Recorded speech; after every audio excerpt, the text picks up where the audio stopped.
This video is for the vocabulary for Tales of a Fourth Grade Nothing. So watch this video before you do your vocabulary worksheet. The first vocabulary word you have is combination. It means a mixture of different things.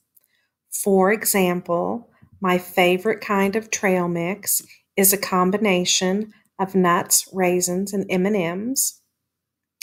Or Mary Ellen was taught to do a combination of inner block reverse punch during her karate lessons. Advantage is a benefit or a good circumstance. One advantage of sitting with the kindergarten in church is that we get to sit in the front. So that would be a good circumstance, that you get to sit in the front of the church if you sit with the kindergarten. Someone who is taller may have an advantage when playing basketball with a shorter person. So that would be a benefit. If you're taller, you may be closer to the goal, so you may be able to hit more points. The next word is beckon, to call for or motion to in order to get another person's attention. Bob's mother beckoned him to dinner by ringing the dinner bell. So that was her method of getting his attention. Instead of using her voice as a call, she used a bell. Miss Terry beckons the fourth grade to line up at the end of recess by blowing the whistle. That is how I call for you, with a whistle. Conclusion, the end of the story. The conclusion of the book Shiloh was a happy one. At the conclusion of the Christmas program, everyone will sing, "We wish you a Merry Christmas."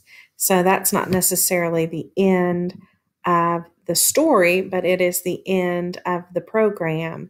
And that's how we all know it's almost time to go home. Demonstrate, to show how to do something. Please demonstrate for the class how to log on to Archidemics. Or Bob demonstrated how to do a crane kick for the class. Dreary, gloomy, or dismal. The gray sky makes today feel like, feel like a dreary day. Having to stay home all the time during the quarantine has been rather dreary. So sometimes that can make us feel gloomy or dismal. Examine, look at carefully. We will examine the snakeskin closely with the magnifying glass. Please examine the bottom of your shoes for dirt before walking onto the white carpet. Impress, to fix in a person's mind, to affect strongly or deeply. Bob tried to impress his friend by trying a slam dunk. So he was trying to affect him strongly so his friend would go, "Wow, how cool." Sue really impressed the teacher when she scored 100% on the time test the first time she took it. So she was trying to, or the teacher really was like, "Wow, how cool." Now I have inadvertently put another sentence down here. Supervise. Miss Terry, under supervise, but this number 18 goes with this word impress. Miss Terry says, be sure to read the directions so many times during the day because she wants to impress upon you how helpful it is to read and understand directions. So this definition of impress goes to fix in a person's mind. So I really want you to get that fixed in your mind that you should read the directions a lot. And then supervise only has one sentence for it. It means to look after or to take care of, to direct, or to oversee.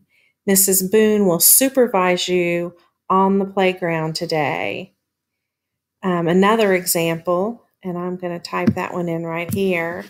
If you are asked to babysit, then you are going to have to supervise the younger children that you are looking after.